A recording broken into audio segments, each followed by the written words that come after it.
Let's see if we can get to the next one too. So hi everybody. So yeah, my name is Paul Dodds, and I thought it might be nice just to give you a very quick journey through what I've been doing on hydrogen for the last 10 years, which when I started on hydrogen. So it's been 10 years now, and then what I want to do is to go through a few of these areas in a little bit more detail in the following slides, and try to put my head on the block and give some forecasts of where I think things might be going and what people might be thinking about going forwards. Okay, so I joined the hydrogen world in 2011. I finished a PhD which had nothing to do with hydrogen. It was about crops and climate change in West Africa, ESRC and NERC funded, I joined to work on hydrogen as a little bit of an accident, although I had a background in energy from my previous career. I joined UCL and I worked on the UK SHEC Supergen program, led by Tim. So thank you very much, Tim, for that. And when I first joined, I spent quite a bit of time looking at infrastructure in particular. So we were interested in modelling infrastructure and innovation of hydrogen energy systems, very much a systems perspective. One of the things I needed to do was to try and find out how much it costs to actually build hydrogen pipeline networks, which sounds like a very basic thing, but it's not actually very hard to find, very easy to find, because there isn't much data in the literature and we don't build many of the things. And unless you build them, it's very hard to know exactly what the price might be. But in the course of looking at that, I started looking at the natural gas network and asked the question, well, couldn't we just use the existing natural gas network to transport hydrogen? And in that case, could we use hydrogen for heating instead of using electricity? And at the time, electrification was seen as the only strategy for the UK. So if you go back to the heat strategy framework that was published by the government in 2012, it said electrification, electrification, electrification, essentially. And I thought it was interesting to challenge that. And so we did a bit of work in that area. I organised a workshop through the UK Energy Research Centre on gas network futures, because what became clear to me was that the gas networks were happily refitting, replacing all of the iron pipes with plastic pipes on a long-term safety programme that was due to finish in the mid-2030s, under the idea that we'd be using gas for the foreseeable future. And at the same time, that was run by one bit of DEC, Department for Energy and Climate Change, and at the same time, another bit of DEC was planning to close down all of the gas networks in the mid-2030s when that program would finish, but hadn't told their colleagues who were refitting the gas network. So we had a little bit of a dichotomy going on here, and so I organised a workshop on the gas network futures, and I also wrote a paper with a master's student which looked at whether it might be feasible to convert the gas networks to use hydrogen instead of natural gas. And that looked, first of all, at the technical feasibility by interviewing some people, and then at the potential economic case using an energy system model in-house. And the answer was, actually, yes, it might well be feasible and it might well work economically. And that was nice. We put a paper out in 2013, so that was one of my 2 gas network future papers. And that then gained a bit of traction. A guy called Dan Sadler came along. I remember having a meeting with him long before Leeds H21 started at UCL, and we had a chat about the various prospects, and he was really keen on investigating the idea. And since then it's ballooned into a multi-million-pound affair, which has quite left me behind to some extent. I still think there's a few questions which I'll come on to in the next slide around that. I also spent a bit of time looking at fuel cell vehicles, examining assumptions in the literature in 2014, and around that time UCL decided I was publishing far too many papers and being too productive, and so made me an academic to try and slow me down a bit. That was successful as ever for everybody who ever becomes a junior academic.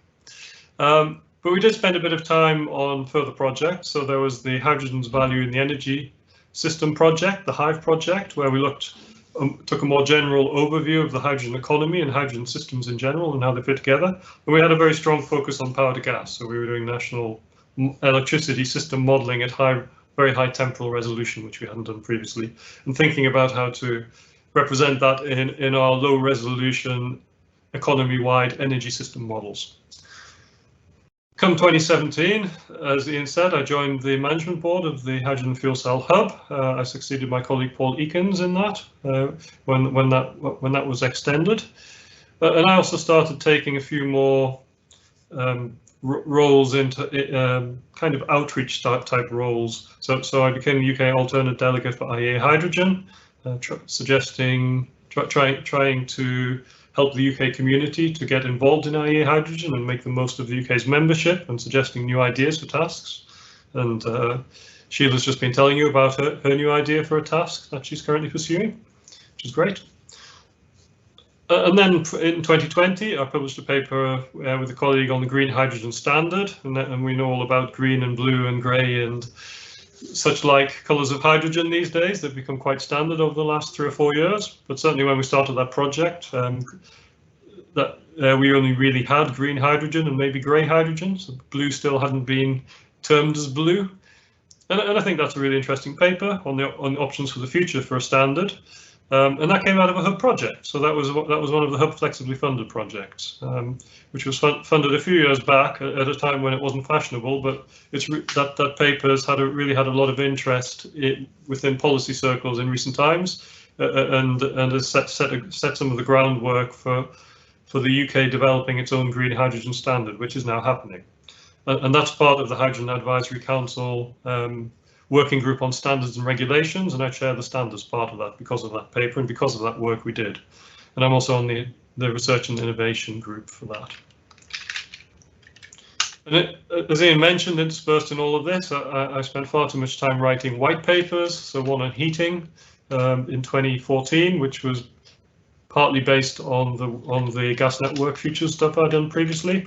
And then in 2017, we all went a bit crazy, and we published 3 together, one on future energy systems, one on energy security, and one on economic impact. And most recently, that says hydrogen for heating, but it shouldn't. It should say something about the economics of hydrogen for green innovation and opportunities for the UK. So that we published that one just last year. I think it's a really useful and interesting read. So let's think a little bit more about these areas. So I wanted to give you a few thoughts, first of all, on the hydrogen for heating question. Now, there's a huge amount of research now going on, mostly funded by BASE, actually. So they've had the High for Heat program in recent years, which has put a lot of resources into understanding the technical issues that might occur surrounding using hydrogen for heating. And also Ofgem have put some money in one of their funded projects to look at the supply side of things of using hydrogen within pipes. So there's an awful lot of technical work's gone on, and that's not something I would get involved in. I'm very much more interested in the socioeconomics, the business case, the practicalities of it for people. And so 4 areas I thought it might be interesting to highlight where we don't have a great understanding, or where I think we need further work in this area. So the first one's on consumer issues, and we spend a lot of time thinking about what's the lowest cost method of providing our heating. But actually, I think we need to think a lot more carefully about the quality of the heat service that you get, because cost is not necessarily the dominant factor for an awful lot of people within the country. As an example from transport, if we were all worried about cost, we would have all been driving Robin Reliance a long time ago, because they're the cheapest cars to buy and to run.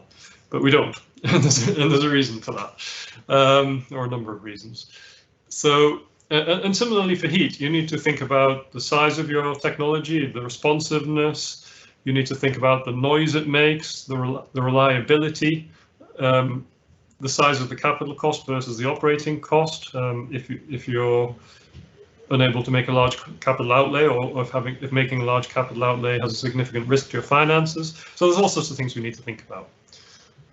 We also need to think a little bit about, if we did have hydrogen for heating, how would it actually happen? Because we have a model from the gas networks, which is essentially that all of the gas networks are converted to hydrogen. Everybody has all of their appliances replaced with a hydrogen appliance instead of gas appliance, and they continue to use hydrogen the way they currently use natural gas. But actually, that isn't providing much choice for the consumer. That's giving them a gas appliance and saying use this. Whereas it might be better for many houses to go off the gas network, and we should then maybe we need to think about that. We also need to think about the politics. So it's quite controversial in some quarters, converting the gas network to hydrogen. It's seen as the incumbent's option to continue business as usual. But on the other hand, it's maybe more achievable than other options because it's very difficult from a political perspective to switch off the gas network, I think. However, converting it to a carbon-free fuel might well be politically feasible. Paul, just to let you know, we should probably wrap up in about another minute or so. Okay, I will accelerate massively in that case. We need to think a bit about electricity and hydrogen system balancing, but we need to account for future energy demand patterns and the roles of hybrid devices, and I don't think we know that very well. So devices that could use electricity or hydrogen, what's the likelihood that we can use them, and that people will be happy with them, and what contribution can they make, and what might the role of fuel cell micro CHP be? Tim asked a question a bit earlier about fuel cells, and actually I have a slide on fuel cells, but I won't go through it in much detail. I'll maybe make a few points. First of all, on this graph, this is a few years old, but having done the total cost of ownership of cars, I could not give you any sort of information on what the cheapest option would be come 2030, because the error bars are much larger than the actual differences between the cost of each of the various powertrains for using batteries or fuel cells, and that's for cars. We did talk about whether fuel cells should be used for heavy-duty vehicles. Certainly, with current technologies, that would make sense because batteries aren't suitable, but with battery breakthroughs on the horizon, such as lithium air, maybe they would become suitable. With super fast charging, they don't become suitable. So I'm not sure it's a set case yet. One other graph I would like to show is this one, which shows that battery vehicles sales have accelerated hugely in the last 2 years. And so you need to worry about the incumbents, about whether by the time fuel cell vehicles become competitive, whether battery vehicles will have already more or less taken over the market. And that's 2 years ago, I wouldn't have said that's happened, but now it looks like it's starting. Almost 10% of all vehicles are now battery vehicles. Some emerging markets quite interesting in industry, which Sheila talked about. I think synthetic fuels is a really interesting one. So we've tried running synthetic fuels through our energy system model, and essentially they would take their sufficiently economically viable to take over all aviation fuels from kerosene. We think going forwards in a net zero world. So it's not something that hasn't had a great deal of focus, but I think will. And I think ammonia is also going to get a much bigger focus, not because it would make sense to make it in the UK, but because low-cost ammonia might become available from an international market going forwards. That might be cheaper than UK-produced hydrogen once it's cracked. Finally, I have a slide on what are the energy system challenges. And I think one of the main challenges is how we cope with the risk of the demand for hydrogen not materializing. So I showed a graph at the top left from our most recent white paper, which has 3 levels of hydrogen consumption in 3 scenarios in 2050. The lowest has about 3 megatons per year, and the highest has 19 megatons per year. So there's a huge difference. And the hydrogen systems that you build for each of those scenarios could be quite different. And so understanding what infrastructure you need to build, I think, and in what order you should build it is a really important question for energy systems. But just understanding how much we're likely to build and how to cope with that risk in business cases, I think, is a really important question that hasn't really been discussed very much in detail. And with that, I'll finish.